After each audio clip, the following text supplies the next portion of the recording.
Assalamualaikum warahmatullahi wabarakatuh. Pada kesempatan kali ini akan menceritakan kisah TKI Indonesia yang bernama Gilang asal Jawa Tengah yang bekerja di Jerman, yang menemukan anjing Chihuahua yang ternyata milik pramugari janda kaya raya. Seperti apa ceritanya? Mari kita dengarkan sampai selesai. Yang belum subscribe jangan lupa subscribe dulu ya teman-teman dan selamat mendengarkan. Angin musim semi berhembus pelan di kota kecil bernama Koblenz, Jerman. Bunga-bunga mulai bermekaran, dan udara tak lagi sedingin bulan-bulan sebelumnya. Di tengah keindahan kota itu, seorang pria asal Indonesia sedang menyapu daun-daun kering di taman kota. Namanya Gilang, pria berusia 28 tahun asal Jawa Tengah yang sudah 2 tahun bekerja sebagai tenaga kebersihan taman di Jerman. Setiap pagi pukul 6, ia sudah mulai berkeliling membawa tong sampah dan penjepit sampah dari besi. Ia bekerja di bawah pemerintah kota, melalui kontrak yang diatur oleh sebuah agen penyalur tenaga kerja luar negeri. Gilang, jangan lupa nanti sore kita belanja ya. Persediaan beras habis, ujar Wanto, teman satu kontrakannya, sesama TKI asal Sragen, yang juga bekerja di bagian pengangkutan sampah. Iya, aku juga tinggal sedikit. Nanti aku pulang dulu, nyusul ke toko, jawab Gilang sambil menarik nafas panjang. Gilang tidak banyak bicara. Ia dikenal sebagai orang yang kalem, rajin, dan tidak neko-neko. Namun di balik wajahnya yang tenang, ia menyimpan rindu yang mendalam pada tanah air. Ia meninggalkan kampung halaman demi bisa membayar utang keluarga dan membiayai sekolah adiknya yang masih SMA. Ayahnya sudah lama sakit-sakitan, dan ibunya hanya seorang buruh tani.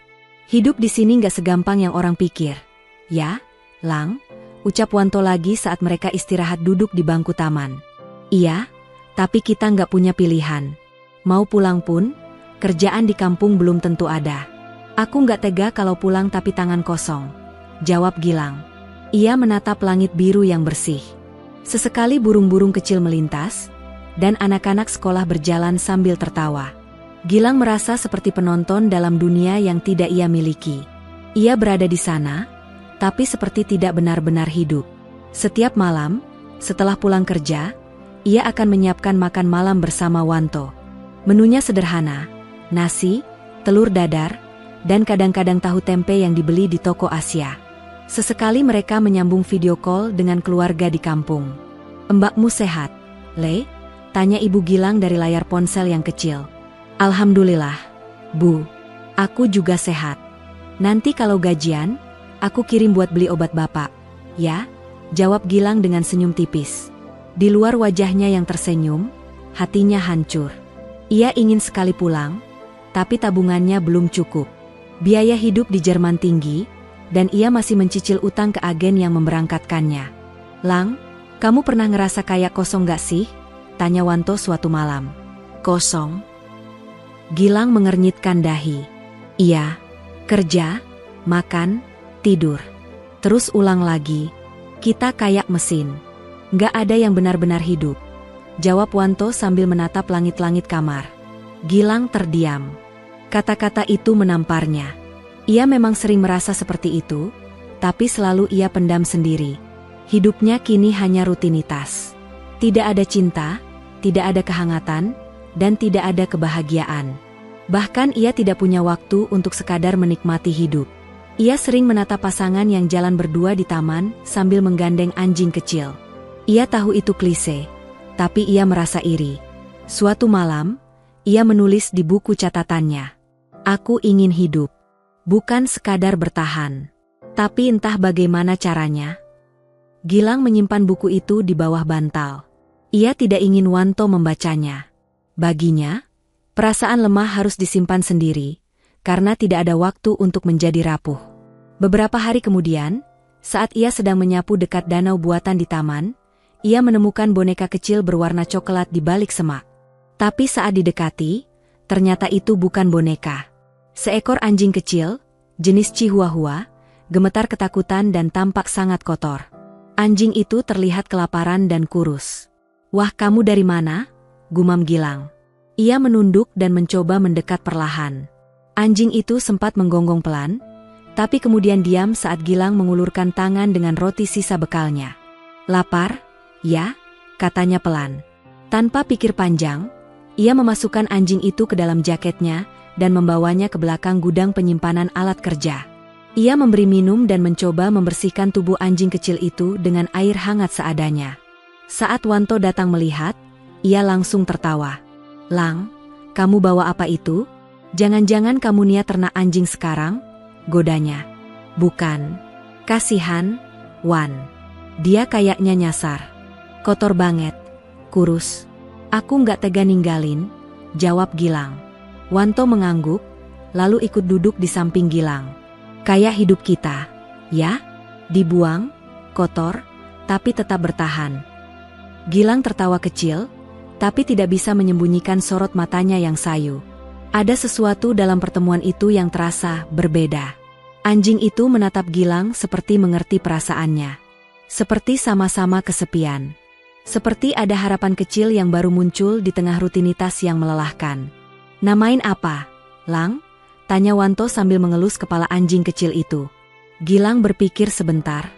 "Belum tahu. Tapi rasanya, aku harus cari tahu dulu siapa pemiliknya." Hari itu, langit Koblenz mendung. Udara dingin masih terasa menusuk tulang meski musim semi sudah tiba. Gilang menyelimuti tubuhnya dengan jaket kerja tebal saat kembali ke taman tempat ia biasa membersihkan area. Namun, ada satu hal yang membuat hari itu berbeda. Seekor anjing kecil yang ia temukan kemarin, kini sedang duduk tenang di dalam kardus bekas yang dilapisi selimut tua. "Pagi, Bella," ujar Gilang sambil meletakkan roti kering dan semangkuk air di samping kardus. "Namanya Bella sekarang?" tanya Wanto yang baru datang sambil membawa termos kopi. Entah kenapa, wajahnya kayak Bella. "Manis, tapi kelihatan capek," jawab Gilang sambil tersenyum kecil. Wanto mengangkat bahu. "Yang penting kamu jangan terlalu baper. Hati-hati keburu sayang." Gilang mengangguk, walau dalam hati ia tahu dirinya memang sudah mulai sayang. Bukan karena anjing itu lucu, tapi karena ia merasa Bella membawa warna baru dalam hidupnya yang abu-abu. Siang harinya, saat istirahat makan siang, Gilang memutuskan mampir ke toko kelontong kecil dekat taman untuk membeli makanan anjing. Di papan pengumuman toko itu, matanya tertuju pada selembar kertas yang sudah mulai kusam dan setengah robek. Dicari, Chihuahua bernama Bella. Hilang sejak 3 bulan lalu. Imbalan, 5.000 euro bagi yang menemukan. Hubungi 4917 XXXXXXXX. Gilang membelalakan mata. Ia cepat mencocokkan ciri-ciri di selebaran itu, warna bulu coklat muda, kalung pink dengan tulisan nama, Bella, dan tanda putih di kaki kanan belakang. Semua cocok. Ia cepat-cepat kembali ke tempat penyimpanan alat kerja di taman. Begitu membuka kardus, Gilang memperhatikan kaki kanan Bella. Benar, ada tanda putih kecil yang khas. Gilang juga melihat kalung pink yang masih kusam tapi bisa dibersihkan. "Wan, lihat ini!" teriak Gilang saat Wanto datang dari arah belakang. "Apa? Ini beneran si Bella yang dicari orang? Ada selebarannya di toko. Ada imbalan 5.000 euro. Wanto terdiam sejenak, lalu bersiul. "Wah, Lang, kalau ini benar, kamu bisa pulang bawa duit banyak." Gilang justru terlihat resah. Ia tidak memikirkan uang. Yang ada di pikirannya sekarang adalah bagaimana caranya menghubungi pemilik tanpa dituduh mencuri atau berniat memeras. Ia tahu betul bagaimana pandangan orang Jerman terhadap imigran. "Aku takut dituduh macem-macem. Wan, gimana kalau mereka pikir aku nyuri terus minta imbalan?" "Ya enggak lah. Kamu punya bukti. Bilang aja kamu nemu di taman. Bawa aja ke rumahnya langsung. Gitu lebih aman, mungkin. Tapi alamatnya enggak ada di selebaran. Cuma nomor HP." Wanto berpikir. Ya sudah, telepon aja dulu. Coba bicara baik-baik. Gilang memandangi ponselnya selama 5 menit. Ia mengetik nomor itu, lalu menghapus. Mengetik lagi, lalu ragu. "Lang, ayolah. Kalau kamu nggak hubungi, nanti bisa kelewat. Siapa tahu itu jalan rezekimu." Akhirnya, dengan tangan gemetar, Gilang menekan tombol hijau. Suara sambungan berdering 3 kali sebelum terdengar suara wanita dari seberang. "Halo?" Suara itu lembut, tapi terdengar letih. "Halo, Guten Tag. Maaf. Saya tidak lancar bahasa Jerman. Boleh bicara Inggris? Gilang terdengar gugup. Sure, no problem. Who is this? Saya, Gilang. Saya dari Indonesia. Saya bekerja di taman kota. Saya menemukan seekor anjing kecil. Saya lihat selebaran Anda. Apakah benar nama anjingnya Bella? Di ujung telepon, terdengar suara tercekat. Bella? You found Bella? Suara wanita itu meninggi, terdengar seperti antara haru dan tidak percaya. Yes. She is safe now. I found her yesterday. She was alone and hungry. I took her with me. Oh my God. Where are you? Can I meet you now? Please? I've been looking for her for months. Gilang menyebutkan alamat tempat penyimpanan alat kerja mereka, dan wanita itu langsung menyatakan akan datang dalam waktu 30 menit. Setelah menutup telepon, Gilang terduduk lemas. Wanto menepuk bahunya. Lang, ini pasti jadi titik balik hidupmu. Percaya deh. Gilang tidak menjawab. Ia hanya menunduk dan membelai kepala Bella yang kini tertidur pulas di atas selimut bekas. Tak lama kemudian, sebuah mobil hitam berhenti di depan taman. Seorang wanita cantik turun dengan tergesa-gesa. Ia mengenakan mantel tebal, rambutnya coklat terang, dan matanya biru tajam. Tapi yang paling terlihat adalah ekspresi wajahnya, campuran panik, harapan, dan rasa sakit yang lama dipendam. Excuse me, are you Gilang? Yes, jawab Gilang cepat. White hair, please. Ia masuk ke dalam ruang kecil dan menggendong Bella yang masih tertidur. Begitu wanita itu melihatnya, matanya langsung berkaca-kaca. Bella, oh my God, Bella. Wanita itu menangis sambil memeluk anjing kecil itu. Bella membuka mata, dan saat mengenali pemiliknya, ia menggonggong pelan lalu menjilat wajah wanita itu dengan penuh semangat. Mereka saling melepas rindu yang entah sudah tertahan berapa lama. Gilang berdiri beberapa langkah di belakang, merasa canggung. Wanita itu menoleh dan berkata, Thank you so much. I don't know how to repay you. Gilang menggeleng pelan. No need. I'm just happy she's home. Wanita itu menghapus air matanya, lalu mengulurkan tangan. My name is Elena. I'm a flight attendant, well, I used to be. I lost my husband a year ago, and Bella is all I have left. Gilang hanya membungkuk sopan. I'm sorry for your loss. Elena menatap Gilang lama. You saved her. Please, let me do something for you. Gilang kembali menggeleng. I don't want money. It's okay. Really. Elena tersenyum, untuk pertama kalinya sejak datang. Then at least, let me invite you to dinner. I insist. Gilang berdiri di depan sebuah rumah besar bergaya klasik Eropa. Bangunannya tinggi, dengan pagar besi dan halaman luas yang ditumbuhi bunga lavender. Ia masih belum percaya bahwa hanya karena menemukan seekor anjing kecil, ia kini berdiri di depan rumah seorang wanita asing yang tadi menangis memeluknya di taman. Masuk saja, jangan canggung, kata Elena sambil membuka pintu. Iya, maaf, saya agak gugup, ujar Gilang pelan. Aku yang seharusnya minta maaf. Aku terlalu emosional tadi. Aku hanya benar-benar tidak percaya kamu menemukan Bella, ujar Elena sambil tersenyum lelah. Di dalam rumah, segalanya tampak mewah tapi tidak berlebihan. Dinding putih bersih, lukisan-lukisan bergaya kontemporer, dan perabotan kayu jati yang mengkilap. Gilang melangkah hati-hati, seperti takut menyentuh udara di dalam rumah itu. Duduklah. Mau minum apa? Teh? Kopi? Tanya Elena sambil menuju dapur. Teh saja, terima kasih, jawab Gilang. Ia duduk di sofa besar yang empuk, dan memperhatikan Bella yang kini tampak sangat nyaman di pangkuan pemiliknya. Anjing itu sudah dibersihkan, diberi pita kecil di lehernya, dan tampak jauh lebih ceria. Elena kembali membawa 2 cangkir teh. Jadi, kamu kerja di taman kota? Tanya Elena membuka percakapan. Iya, saya tukang bersih-bersih taman. Sudah 2 tahun saya di sini. Sebelumnya kerja di restoran, tapi tidak cocok. Elena mengangguk pelan. Kamu dari Indonesia? Betul, dari Jawa Tengah. Kamu sudah lama tidak pulang ke Indonesia? Gilang tersenyum tipis. Sudah 2 tahun. Terakhir pulang waktu ayah saya sakit. Tapi sekarang, saya belum bisa pulang lagi karena masih harus bantu biaya sekolah adik saya. Elena memandang Gilang lama. Wajah pria itu terlihat lelah tapi tenang. Ada sesuatu dalam cara bicara Gilang yang membuat Elena merasa hangat. Bukan sekadar rasa terima kasih, tapi juga rasa hormat dan rasa ingin mengenal lebih jauh.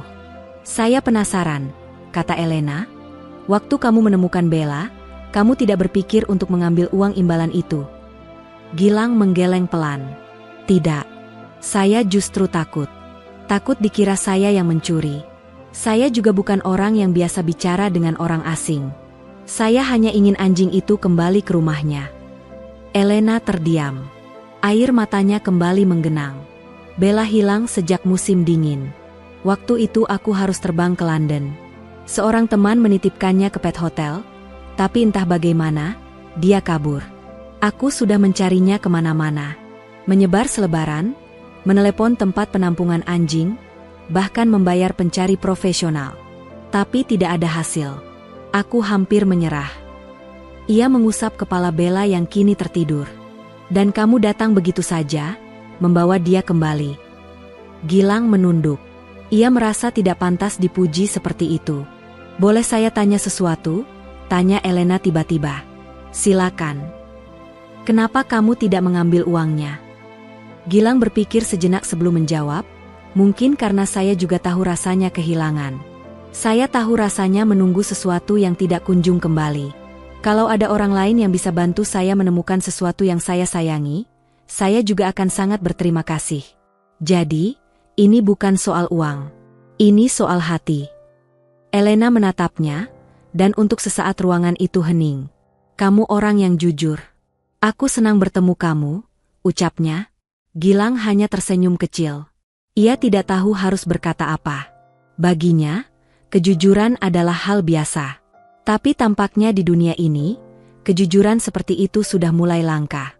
Hari-hari setelah pertemuan itu, hidup Gilang perlahan berubah. Elena mulai menghubunginya lewat pesan singkat. Awalnya hanya sekadar menanyakan kabar Bella, atau mengucapkan terima kasih. Tapi lama-kelamaan, Elena mulai mengundangnya makan siang, lalu mengajaknya berjalan-jalan bersama Bella. Wanto mulai menyadari perubahan itu. Lang, kamu kok sering dapat pesan dari bule ya sekarang? Jangan-jangan kamu jatuh cinta? Tanya Wanto setengah bercanda. Enggak, Wan. Dia cuma baik. Udah cukup bilang terima kasih, tapi malah ngajak ngobrol terus. Ya iyalah. Orang bule itu kalau udah nyaman, bisa cepat akrab. Tapi hati-hati, Lang. Jangan sampai baper. Gilang tersenyum. Ia tahu Wanto hanya ingin melindunginya. Tapi di dalam hatinya, memang sudah mulai tumbuh rasa yang aneh. Rasa nyaman. Rasa diterima.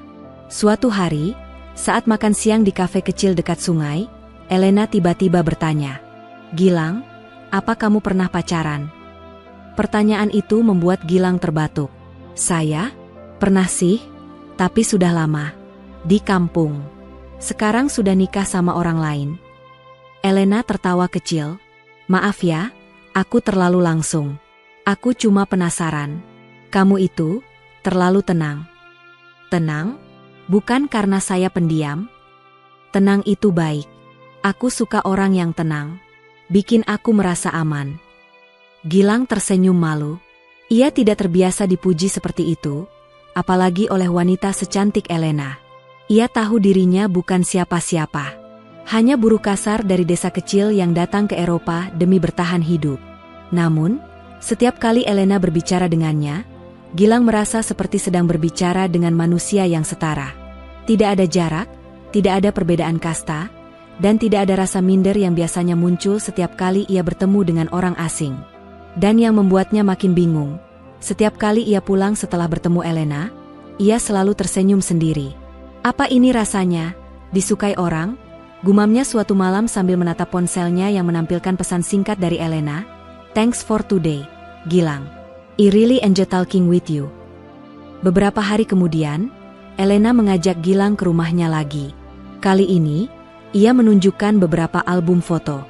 Ini waktu aku masih aktif terbang ke berbagai negara, katanya sambil membuka lembar demi lembar. Aku belum pernah keluar dari Jerman sejak kerja di sini, kata Gilang. Kalau suatu hari aku ajak kamu ke luar negeri, kamu mau? Tanya Elena pelan. Gilang menoleh. Saya? Ke luar negeri? Saya belum punya paspor pribadi. Ini saja pakai visa kerja. Elena menatapnya dalam-dalam. Siapa tahu suatu hari kamu tidak hanya jadi pekerja. Gilang tertawa kecil. Saya ini cuma orang biasa, Elena. Elena hanya menjawab dengan senyuman misterius. Tapi dalam hatinya, ia mulai menyadari, pria sederhana dari Jawa Tengah ini bukan pria biasa. Hari Minggu pagi, udara di Koblenz terasa lebih hangat dari biasanya. Matahari bersinar cerah, langit biru tanpa awan.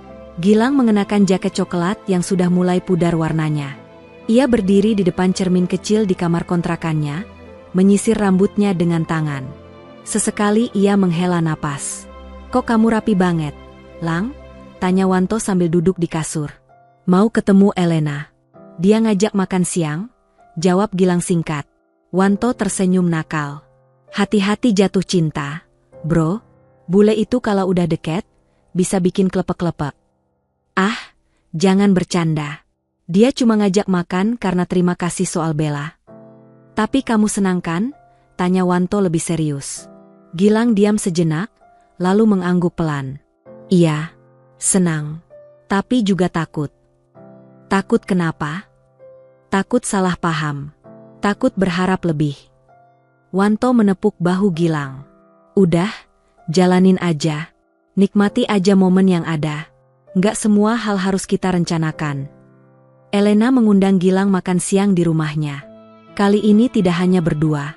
Ia juga memperkenalkan Gilang pada dua orang temannya, Clara dan Matias, pasangan suami istri yang tinggal tidak jauh dari sana.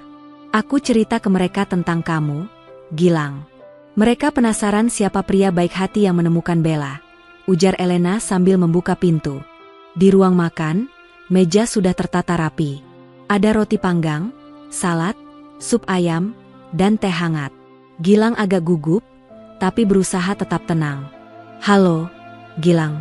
Senang bertemu denganmu, ujar Clara dengan ramah. Halo, saya juga senang bertemu kalian, balas Gilang sambil menjabat tangan mereka. Percakapan berlangsung santai. Clara dan Matias ternyata sangat bersahabat. Mereka tertarik dengan budaya Indonesia, dan banyak bertanya tentang kehidupan Gilang di kampung. Kamu kerja sejak umur berapa?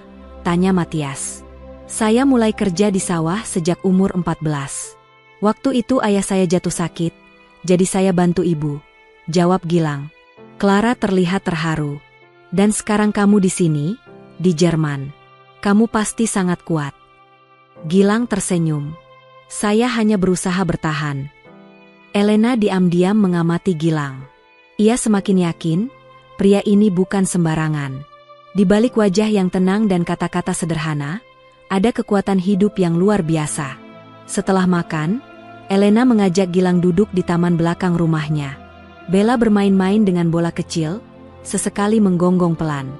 Terima kasih sudah datang hari ini, ucap Elena. Saya yang harus berterima kasih. Makanan tadi enak sekali, jawab Gilang.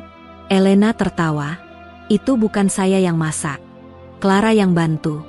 Tapi aku senang kamu suka. Lalu Elena mulai berbicara lebih serius. Aku belum cerita banyak tentang hidupku, ya? Gilang menoleh. Belum, tapi saya tidak ingin memaksa. Tidak, aku ingin cerita, kata Elena. Aku dulu pramugari Lufthansa selama hampir 10 tahun. Aku suka terbang, bertemu orang baru, melihat tempat baru. Tapi hidupku berubah 2 tahun lalu. Gilang menunggu. Suamiku meninggal dalam kecelakaan mobil. Malam itu hujan deras. Mobilnya tergelincir di jalan tol. Aku masih ingat, aku sedang berada di Tokyo waktu menerima telepon dari rumah sakit. Dunia runtuh saat itu. Gilang mengangguk pelan. Saya turut berduka. Terima kasih. Setelah itu, aku berhenti terbang. Aku tidak punya semangat lagi. Bella satu-satunya yang membuat aku bertahan. Anjing ini, dia selalu tidur di sampingku. bahkan saat aku menangis semalaman. Elena menatap Bella yang kini tertidur di rerumputan. Waktu Bella hilang, aku merasa kehilangan lagi. Seperti kehilangan bagian dari suamiku juga. Aku benar-benar hancur. Gilang menunduk. Ia bisa merasakan beban di suara Elena. Dan saat kamu menemukan Bella, kamu tidak hanya mengembalikannya padaku. Kamu juga mengembalikan harapan. Gilang menatap mata Elena. Ada kejujuran di sana. Ada luka. Tapi juga ada rasa terima kasih yang dalam. Saya tidak melakukan apa-apa. Saya hanya menemukannya dan membawanya pulang. Justru karena itu aku kagum. Kamu tidak mengharapkan apapun. Di dunia yang penuh dengan kepentingan, kamu datang tanpa pamrih. Itu langka. Gilang bingung harus menjawab apa. Ia merasa malu. Ia hanya melakukan hal yang menurutnya benar. Lalu Elena menatapnya lama dan berkata, "Aku ingin mengenal kamu lebih jauh, Gilang. Bolehkah aku?" Gilang terdiam. Hatinya bergetar. Ia tidak tahu harus senang atau takut. "Kenapa?" tanyanya pelan. "Karena aku merasa nyaman bersamamu. Karena aku bisa tertawa dan merasa ringan saat berbicara denganmu. Karena kamu membuat aku percaya lagi bahwa orang baik itu masih ada." Gilang menarik napas panjang. Ia melihat ke arah Bella, lalu ke mata Elena. "Saya juga merasa nyaman dengan Anda. Tapi saya ini hanya orang biasa. Saya tidak punya apa-apa." Elena tersenyum lembut. "Aku tidak mencari apa-apa, Gilang. Aku hanya ingin kejujuran, dan kamu sudah memilikinya." Gilang menunduk. Hatinya campur aduk. Antara senang, haru, dan takut kecewa. Malam itu, di kamar kontrakan, Gilang menceritakan semuanya pada Wanto. Dia bilang ingin kenal lebih dekat. "Iya, tapi aku masih ragu." "Lang, denger ya. Orang seperti kamu itu nggak banyak. Dan kalau ada orang yang tulus ingin kenal kamu, kenapa harus takut?" Gilang termenung. "Aku takut berharap. Aku takut ternyata dia cuma kasihan. Bukan cinta." Wanto menepuk bahunya. "Kadang hidup itu datang dalam bentuk yang gak kita duga. Dulu kamu gak nyangka bisa ke Jerman. Sekarang kamu juga gak nyangka bisa dekat sama bule. Jalanin aja. Jangan lawan arus kalau itu baik." Gilang mengangguk. Untuk pertama kalinya dalam hidupnya di negeri orang, ia merasa seperti tidak sendiri. Dan semua itu dimulai dari seekor anjing kecil yang lepas di taman kota. Hari-hari Gilang perlahan berubah sejak pertemuan makan siang di rumah Elena. Awalnya hanya 1-2 pesan dari wanita itu, menanyakan kabar atau mengucapkan terima kasih. Namun kini, hampir setiap hari Elena menghubunginya. Kadang hanya mengirimkan foto Bella sedang tidur, kadang bertanya tentang makanan khas Indonesia. Gilang tidak pernah menyangka bisa dekat dengan seorang wanita Jerman, apalagi seorang mantan pramugari yang kehidupannya jauh di atas langit, sementara dirinya hanya pekerja taman di tanah asing. Pagi itu, Gilang sedang menyapu daun kering saat ponselnya bergetar. Pesan dari Elena masuk. "Hai, Gilang. Are you free this afternoon? I bucket something for you." Wajah tersenyum dengan mata bahagia. Gilang tersenyum kecil. Ia masih merasa kikuk setiap kali menerima perhatian seperti itu. Ia membalas, "Yes, after work. Thank you." Wanto yang memperhatikan dari kejauhan hanya bisa menggeleng-geleng sambil tersenyum. "Kamu tuh sekarang kayak anak SMA baru naksir cewek," godanya sambil menyeruput kopi. "Ah, jangan mulai, Wan. Tapi jujur, kamu senang kan?" Gilang mengangguk pelan. "Iya, tapi juga takut." "Takut apa lagi?" "Takut ini semua cuma sementara. Takut dia cuma kesepian, bukan betul-betul suka." Wanto menepuk bahunya. "Lang, perasaan itu bukan hal yang bisa kita ukur dengan logika. Kalau kamu senang, jalani. Kalau kamu bahagia, nikmati. Jangan terus dihantui rasa nggak pantas. Kamu itu berharga juga, tahu?" Gilang tidak menjawab, tapi ia menyimpan kata-kata itu di hatinya. Sore hari, Gilang tiba di rumah Elena. Pintu sudah terbuka, dan aroma kue coklat menyeruak dari dalam rumah. "Welcome," seru Elena sambil membawa nampan berisi 2 gelas teh dan sepiring brownies hangat. "Wah, Ini semua untuk saya. Tentu. Kamu harus coba. Ini resep dari ibu saya. Sudah lama tidak saya buat. Mereka duduk di ruang tamu, ditemani Bella yang tidur di atas sofa. Gilang mencicipi brownies itu dan langsung tersenyum. Enak sekali. Benarkah? Aku sempat ragu karena sudah lama tidak memanggang. Kalau di Indonesia, kue ini bisa dijual mahal, kata Gilang sambil tertawa kecil. Elena tertawa juga. Mungkin kita bisa buka toko bersama nanti. Gilang terdiam sejenak, lalu menatap Elena. Kamu serius? Elena tersenyum. Setengah serius. Aku tahu kamu pekerja keras. Kalau suatu hari kamu ingin berhenti jadi tukang bersih-bersih, kamu bisa cari yang lebih baik. Gilang menunduk. Saya tidak pernah berpikir sejauh itu. Selama ini saya hanya fokus kirim uang ke kampung. Tidak sempat berpikir soal mimpi pribadi. Kamu berhak bermimpi, Gilang. Siapapun kamu, dari manapun kamu berasal, kamu pantas bahagia. Gilang tertegun. Kata-kata itu seperti pukulan lembut ke dadanya. Selama ini, tidak ada yang pernah mengatakan hal seperti itu padanya. Hari-hari selanjutnya mereka makin sering bertemu. Elena mengajak Gilang ke berbagai tempat yang belum pernah ia kunjungi. Kafe kecil di tepi Sungai Erhine, galeri seni di pusat kota, dan pasar bunga setiap akhir pekan. Gilang selalu gugup saat berada di tempat-tempat itu. Ia merasa seperti orang luar. Kenapa kamu selalu gelisah kalau kita keluar? Tanya Elena saat mereka duduk di kafe. Karena saya merasa seperti orang asing. Semua mata seperti memandang saya aneh. Kamu tidak perlu merasa begitu. Kamu berjalan dengan saya, dan saya bangga bersamamu. Kalau ada yang memandang aneh, biarkan saja. Mereka tidak tahu siapa kamu. Gilang terdiam.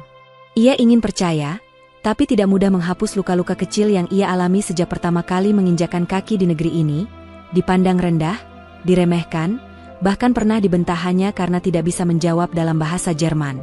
Namun, bersama Elena, ia merasa berbeda. Wanita itu tidak pernah memperlakukannya sebagai bawahan atau sekadar TKI. Ia memperlakukan Gilang sebagai teman. Sebagai seseorang yang pantas didengarkan.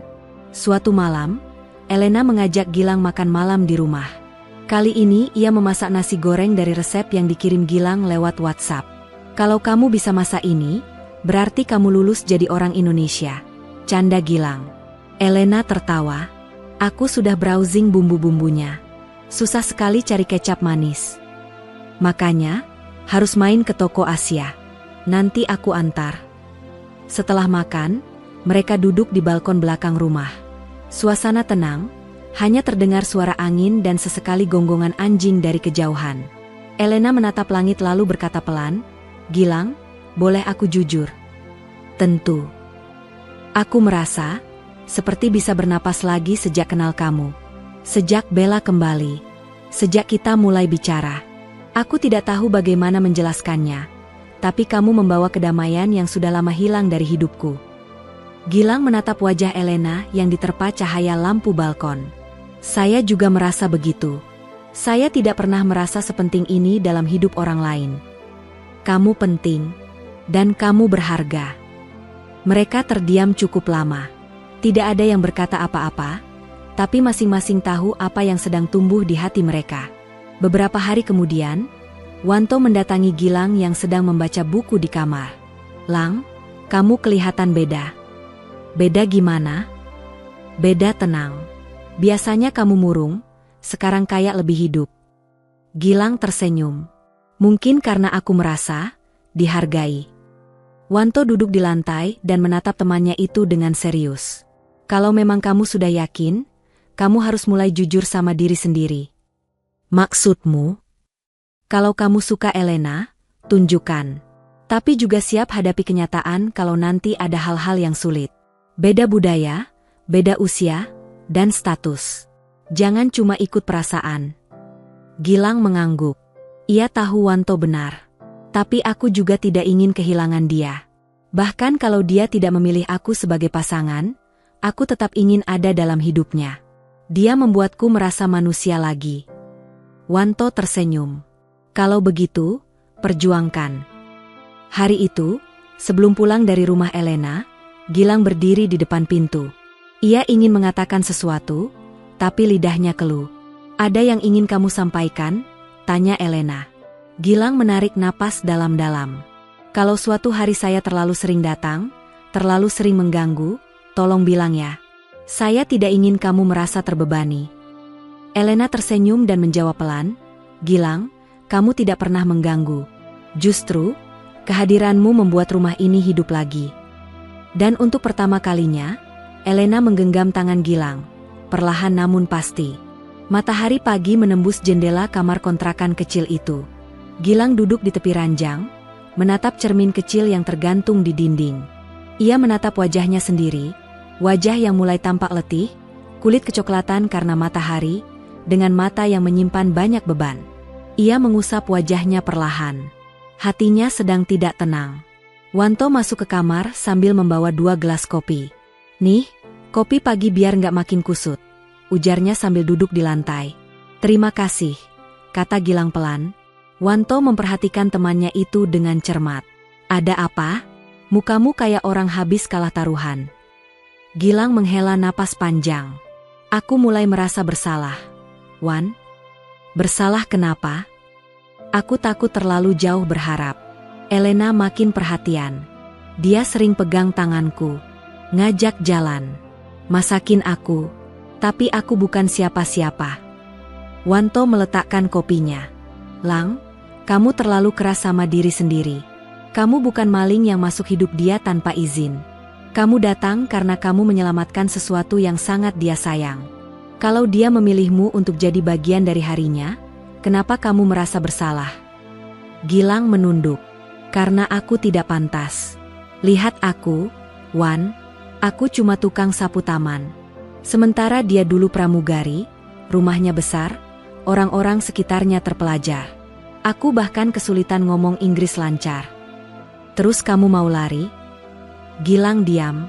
"Lang, cinta itu bukan soal seberapa tinggi statusmu. Tapi apakah kamu membuat orang itu merasa aman dan dihargai? Dan kamu, Lang, kamu punya itu." Hari itu, Gilang tetap bekerja seperti biasa. Ia menyapu, membersihkan kursi taman, dan membuang sampah seperti rutinitas biasanya. Tapi pikirannya tidak di sana. Pikirannya sibuk mempertanyakan, apakah aku hanya sedang dimanfaatkan? Apakah Elena hanya merasa kesepian? Sore harinya, Elena datang ke taman sambil membawa Bella yang berjalan dengan tali kecil berwarna merah muda. Saat melihat Gilang, matanya langsung berbinar. "Hai, Gilang," sapa Elena ceria. Gilang tersenyum, tapi senyumnya tidak selebar biasanya. "Ada waktu sebentar? Aku bawa sandwich dan teh. Kita makan di bangku biasa, yuk." Mereka duduk di bangku kayu di pinggir danau buatan.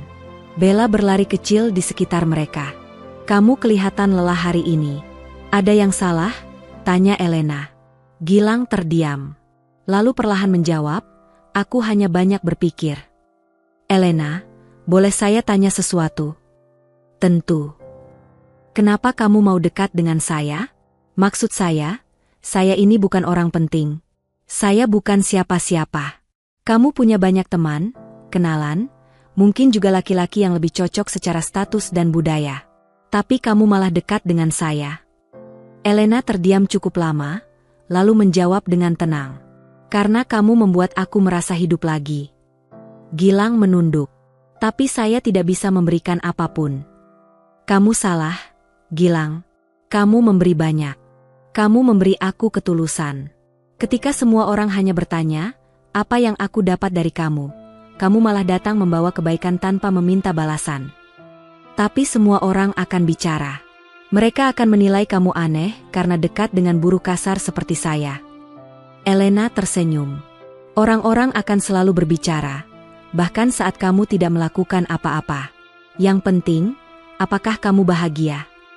Gilang menghela napas. "Saya bingung, Lena. Saya takut saya hanya jadi pelarian buat kamu. Kamu kehilangan suami, kehilangan Bella, dan sekarang saya datang. Mungkin kamu hanya butuh teman, bukan cinta." Elena mendekat dan menatapnya langsung. "Aku tahu apa itu kehilangan. Dan aku tahu bedanya kasih sayang karena sepi dengan kasih sayang karena hati. Kamu tidak menggantikan siapapun. Kamu membuat tempatmu sendiri. Gilang hampir menitikkan air mata, tapi ia tahan. Ia hanya bisa mengangguk pelan. Malam harinya, ia menulis di buku kecil yang selalu ia simpan di bawah bantal. Hari ini aku menyadari bahwa aku tidak harus sempurna untuk dicintai. Tapi aku harus berani menerima bahwa diriku layak dicintai. Hari-hari berikutnya, hubungan mereka semakin dalam. Elena mulai mengajak Gilang mengenal lebih banyak tentang kehidupannya. Tentang ibunya yang tinggal di Hamburg, tentang teman-teman lamanya di dunia penerbangan, bahkan tentang rencana masa depan. Aku sedang berpikir membuka usaha kecil. Mungkin toko bunga, atau kafe kecil. Aku ingin tinggal di kota ini, hidup lebih tenang. Usaha seperti itu pasti menyenangkan, jawab Gilang. Kamu bisa bantu aku nanti, kalau kamu mau. Kamu pintar merawat tanaman, kamu telaten. Kita bisa kerjakan bersama. Gilang terkejut. Maksud kamu, aku kerja di situ? Bukan cuma kerja, membangun bersama. Gilang terdiam. Kata-kata itu seperti cahaya kecil yang perlahan membuka hatinya. Tapi tetap saja, ada rasa takut yang belum hilang. Suatu hari, saat mereka sedang duduk di halaman rumah Elena, datanglah seorang tamu tak terduga. Seorang pria tinggi, berpakaian rapi, membawa bunga. "Halo, Elena," sapa pria itu.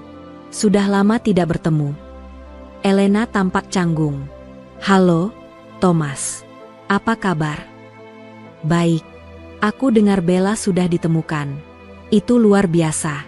Aku sangat senang untukmu," kata pria itu sambil tersenyum. Gilang berdiri di belakang, menatap tanpa tahu harus bereaksi seperti apa. Elena menoleh padanya dan memperkenalkannya. "Ini Gilang. Dia yang menemukan Bella." Thomas menatap Gilang dari ujung kepala sampai kaki. "Oh, kamu yang menemukan Bella? Hebat." Gilang hanya mengangguk dan tersenyum kecil. Setelah Thomas pergi, Gilang bertanya pelan, "Dia siapa?" "Teman lama. Dulu dia suka padaku, tapi aku tidak pernah membalas perasaannya." Gilang tidak mengatakan apa-apa, tapi hatinya gelisah. Elena menatapnya. "Kamu cemburu?" "Saya hanya merasa tidak selevel." Elena mendekat. "Jangan ukur nilai dirimu dari apa yang kamu miliki. Ukur dari siapa dirimu sebenarnya." "Aku tidak memilih Thomas. Aku memilih kamu." Gilang menunduk, lalu berkata pelan, "Kalau begitu, izinkan saya belajar menerima bahwa saya memang pantas untuk dicintai." Elena menggenggam tangannya erat. "Aku akan bantu kamu percaya." Dan di saat itu, Gilang tahu, ini bukan sekadar kedekatan. Ini awal dari sesuatu yang lebih dalam, dan lebih serius. Hari-hari Gilang dan Elena terasa semakin dekat. Meski belum ada pernyataan resmi, hubungan mereka sudah lebih dari sekadar pertemanan. Mereka saling mengabari setiap pagi dan malam, saling berbagi makanan, cerita, dan kekhawatiran. Bahkan, beberapa teman Elena mulai tahu siapa Gilang. Namun, ketika segalanya terasa mulai membaik, masa lalu mulai menunjukkan bayangannya. Hari itu, Elena mengajak Gilang makan malam di rumah. Seperti biasa. Tapi suasana terasa berbeda. Elena tampak gugup, tidak seceria biasanya. Ia beberapa kali melirik ponselnya, lalu menghela napas. "Kamu kenapa, Lena? Kelihatan resah?" tanya Gilang sambil meletakkan sendok. Elena menunduk, lalu akhirnya berkata, "Tadi siang, ibuku menelpon. Aku, akhirnya cerita tentang kamu." Gilang tertegun. "Oh, dan bagaimana tanggapan beliau?" Elena ragu menjawab. Dia terkejut. "Bukan karena kamu orang Indonesia, tapi karena kamu bukan dari lingkungan yang biasa aku kenal." Dia khawatir. Bukan membenci, tapi khawatir aku terlalu cepat dekat dengan seseorang yang latar belakangnya sangat jauh berbeda. Gilang menunduk. Suapan terakhir nasi goreng di piringnya terasa hambar. "Maaf kalau saya bikin kamu sulit," katanya pelan. "Jangan minta maaf. Aku yang memilih untuk dekat denganmu. Tapi kamu tahu sendiri, kadang keluarga kita tidak bisa langsung menerima apa yang hati kita pilih." Gilang mengangguk. Ia bisa mengerti. Ia pun punya ibu yang keras kepala di kampung. Bahkan ketika ia bekerja di luar negeri saja, ibunya sempat menolak karena mengira semua bule itu jahat. Aku akan bicara lagi sama ibu. Aku hanya ingin kamu tahu. Aku ingin kamu bersiap jika suatu hari nanti, kita harus hadapi penolakan. Gilang terdiam. Lalu ia menatap Elena dan berkata, saya tidak takut dengan penolakan. Saya hanya takut menyakiti kamu. Keesokan harinya, di tempat kerja, Wanto langsung tahu Gilang sedang tidak beres. Kamu kenapa? Muka kamu lebih kucel dari biasanya, ujar Wanto sambil memotong rumput. Gilang menghela napas panjang. Ibunya Elena tahu tentang saya. Lalu, reaksi awalnya, ya seperti yang kita kira. Kaget. Belum tentu setuju. Wanto mengangguk pelan. Lang, dari awal kamu juga pasti sudah tahu, beda dunia itu risikonya besar. Saya tahu. Tapi saya juga tidak bisa pura-pura tidak punya rasa. Kalau kamu yakin sama perasaan kamu dan dia juga yakin, perjuangkan. Tapi kamu juga harus siap kalau nanti ada luka. Beberapa hari kemudian, Elena mengajak Gilang bertemu di taman yang dulu menjadi tempat pertama mereka bertemu, tempat Bella ditemukan. Aku mau minta maaf, kata Elena membuka pembicaraan. Kenapa? Aku jadi ragu. Bukan karena kamu, tapi karena tekanan itu makin nyata. Ibuku minta aku berpikir ulang. Teman-temanku mulai bertanya-tanya kenapa aku dekat dengan orang seperti kamu. Gilang mengangguk. Ia sudah siap dengan hal ini, tapi tetap saja terasa menyakitkan saat mendengarnya langsung. Saya ngerti, Lena. Aku bukan ingin mundur. Aku hanya jujur soal beban yang mulai aku rasakan. Aku takut kalau nanti kamu juga yang akan disakiti. Kalau kamu dikucilkan. Kalau kamu terluka karena aku. Kalau kamu pikir saya belum pernah dikucilkan, kamu salah. Saya sudah sering. Tapi kali ini berbeda, Lena. Karena saya mau berjuang. Elena menatap Gilang, matanya berkaca-kaca. Tapi kamu bisa saja hidup lebih tenang tanpa aku. Kamu bisa kembali ke hidupmu yang tidak ribet, tidak dicemooh, tidak dipertanyakan. Gilang menarik napas dalam. Tapi tanpa kamu, hidup saya kosong. Untuk beberapa saat, tidak ada yang bicara. Hanya suara angin dan burung yang bersahutan. Aku tidak ingin kehilangan kamu, kata Elena akhirnya. Tapi aku juga butuh waktu untuk menghadapi semua ini. Gilang mengangguk. Saya akan beri kamu waktu. Tapi tolong jangan suruh saya untuk pergi. Di malam yang sama, Gilang duduk sendirian di tepi ranjang. Ia menatap layar ponsel yang menunjukkan pesan dari ibunya di kampung. Gilang, kapan kamu pulang? Ibu sudah kangen. Jangan lupa kirim uang buat sekolah Dira, ya. Ia tidak membalas. Pikirannya terlalu penuh. Ia memikirkan Elena, keluarganya, dan masa depannya. Ia sadar sekarang bahwa mencintai seseorang dari dunia yang berbeda bukan hanya soal dua hati, tapi juga dua dunia, dua budaya, dua nilai hidup yang mungkin tak bisa dipersatukan begitu saja. Namun, ia juga sadar, ia tidak akan menyerah. Beberapa hari kemudian, Elena kembali menghubunginya. Mereka bertemu di rumah Elena, duduk berdua di dapur sambil minum teh. Aku sudah bicara lagi dengan ibuku, ujar Elena. Awalnya dia tetap keras. Tapi setelah aku cerita panjang lebar tentang kamu, tentang Bella, dan tentang apa yang kamu lakukan, dia mulai melunak. Dia masih menolak? Tanya Gilang. Dia belum bisa menerima sepenuhnya. Tapi dia mau bertemu kamu. Gilang menelan ludah. Ia tidak menyangka akan secepat itu. Kalau kamu tidak siap, kita bisa tunda. Gilang menggeleng pelan. Saya siap. Saya tidak ingin terus bersembunyi. Elena menggenggam tangan Gilang. Aku tahu ini tidak mudah. Tapi aku percaya, kamu bisa meyakinkan siapapun, hanya dengan jadi dirimu sendiri. Gilang mengangguk. Kali ini, ia tidak hanya akan berjuang untuk dirinya, tapi juga untuk wanita yang membuatnya percaya bahwa dirinya layak dicintai. Masa lalu memang selalu membayangi, tapi masa depan masih bisa diperjuangkan. Hari itu, cuaca di Koblenz mendung sejak pagi. Gilang berdiri di depan cermin dengan tangan gemetar. Ia mengenakan kemeja putih sederhana dan celana bahan yang sudah ia setrika sejak semalam. Jantungnya berdegup cepat. "Lang, napas dulu," ujar Wanto sambil menepuk bahunya. "Tenang. Kamu mau ketemu calon mertua, bukan ikut ujian S3. Gilang mencoba tersenyum, meski wajahnya tetap tegang. "Tapi ini bukan pertemuan biasa, Wan. Ini bisa menentukan masa depan." Wanto mengangguk. "Makanya, tunjukkan siapa kamu. Kamu itu bukan orang jahat, bukan pemalas, bukan penjilat. Kamu kerja keras, jujur, dan punya hati. Itu yang harus kamu bawa." Mobil Elena berhenti di depan sebuah restoran klasik di pinggiran kota. Tempat itu tenang, dengan taman kecil di sisi kanan dan dinding bangunan dari batu bata merah. Di dalam, suasana restoran hangat, meja kayu coklat tua dan lampu gantung bergaya vintage menciptakan kesan akrab. "Gilang," kata Elena sambil menoleh, "kalau nanti ibuku bertanya hal-hal pribadi, kamu jawab saja jujur, ya?" Dia memang agak blak-blakan. Gilang mengangguk. "Saya akan jujur. Saya tidak akan pura-pura jadi orang lain." Di dalam restoran, seorang wanita berusia sekitar 60-an sudah duduk menunggu. Rambutnya pirang keperakan, wajahnya tajam namun berkelas. Ia berdiri dan memeluk Elena singkat. "Ibu, ini Gilang," kata Elena dengan suara pelan namun mantap. Gilang tersenyum dan mengulurkan tangan. "Selamat sore, saya Gilang." Wanita itu menjabat tangannya singkat. "Saya Ursula, ibunya Elena." Mereka duduk. Suasana sempat hening selama beberapa saat.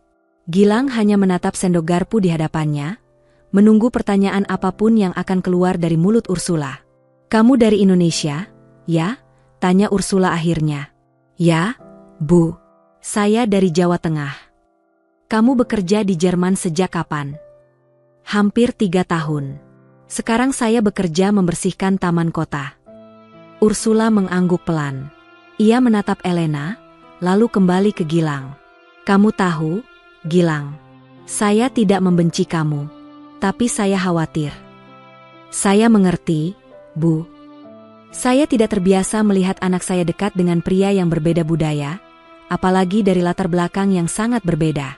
Tapi Elena bersikeras mengatakan bahwa kamu orang baik." Gilang menatap Ursula, lalu berkata dengan jujur, "Saya memang bukan orang kaya, Bu. Saya juga tidak punya gelar tinggi. Tapi saya bisa pastikan satu hal, saya tidak akan pernah menyakiti Elena." "Bagaimana kamu bisa yakin?" tanya Ursula tajam. "Karena saya tidak pernah diberi kemewahan dalam hidup. Jadi ketika saya diberi kesempatan mencintai seseorang yang menghargai saya tidak akan menyia-nyiakan itu." Elena menunduk, matanya berkaca-kaca mendengar kalimat itu. Ursula memperhatikan Gilang cukup lama. "Kamu tidak takut gagal?" "Saya lebih takut kehilangan orang yang membuat saya merasa berharga." Makan malam berjalan tenang. Ursula tidak banyak tersenyum, tapi ia tidak lagi sekaku tadi. Ia bertanya tentang keluarga Gilang, tentang masa kecilnya, tentang alasan ia merantau jauh ke Jerman. "Saya ingin adik saya sekolah tinggi, Bu. Ayah saya dulu petani, ibu saya penjual gorengan. Kami tidak punya banyak, tapi saya ingin memutus rantai itu. Jadi saya kesini, agar keluarga saya punya masa depan." Ursula menyesap teh hangatnya. "Kamu tahu, Gilang, ketika pertama Elena bilang dia dekat dengan pria dari Asia, saya kira dia hanya sedang melarikan diri dari kesepian. Saya pun awalnya berpikir Elena hanya kesepian, Bu," jawab Gilang jujur. "Tapi setelah saya kenal dia, saya justru yang merasa diselamatkan." Kali ini Ursula menatap Elena. "Kamu yakin dengan keputusanmu?" Elena mengangguk. "Saya yakin, Ibu." Setelah makan malam usai dan mereka berpamitan, Ursula sempat menahan Gilang sesaat sebelum masuk mobil. "Gilang," katanya pelan, "aku tidak akan langsung bilang setuju. Tapi kamu sudah menunjukkan bahwa kamu punya keberanian." Gilang mengangguk. "Terima kasih, Bu. Itu sudah cukup." Dalam perjalanan pulang, Elena diam beberapa saat, lalu berkata, "Kamu hebat tadi. Saya hanya jujur. Itu yang membuat kamu berbeda." Malam itu, Gilang duduk di teras kontrakan sambil memandangi langit gelap. Wanto keluar membawa 2 gelas teh. "Gimana?" tanya Wanto. "Capek," jawab Gilang sambil tertawa pelan, tapi lega. "Dia terima kamu?" "Belum sepenuhnya. Tapi dia mau mencoba." "Lang, kamu sadar nggak? Kamu sudah sejauh ini. Dulu kamu datang ke Jerman cuma buat kerja. Sekarang kamu diperhitungkan sebagai calon menantu mantan pramugari kaya." Gilang menghela napas panjang. "Iya, hidup ini kadang aneh. Dan Tuhan punya caranya sendiri nunjukin jalan." Beberapa hari kemudian, Elena mengirim pesan. "Ibu mengundang kita makan siang minggu depan. Katanya, dia ingin mengenal kamu lebih dalam." Gilang tersenyum membaca pesan itu. Jalan di depan masih panjang. Akan ada tantangan-tantangan lain. Tapi hari ini, ia tahu satu hal. Ia tidak sendiri. Dan untuk pertama kalinya sejak datang ke negeri asing itu, Gilang merasa diterima. Bukan karena jasanya menemukan seekor anjing, tapi karena hatinya yang tidak pernah main-main dalam mencintai. Hari itu langit Jerman begitu cerah. Matahari bersinar tanpa malu, menyinari halaman rumah Ursula yang dipenuhi bunga-bunga mekar. Gilang berdiri di depan cermin kamar Elena, mengenakan batik coklat yang ia bawa dari kampung, satu-satunya pakaian yang menurutnya pantas dikenakan untuk acara penting seperti ini. "Batiknya bagus," ujar Elena sambil membetulkan kerah Gilang. "Itu peninggalan ayah saya. Dulu dipakai waktu nikah," kata Gilang sambil menatap wajah Elena yang tersenyum di bayangan cermin. Elena menggenggam tangannya. "Kamu gugup?" "Sedikit. Tapi saya lebih siap dari sebelumnya." Hari itu, mereka akan makan siang bersama Ursula. Namun kali ini bukan sekadar pertemuan keluarga biasa. Ursula sudah mengundang beberapa kerabat dekat dan sahabatnya.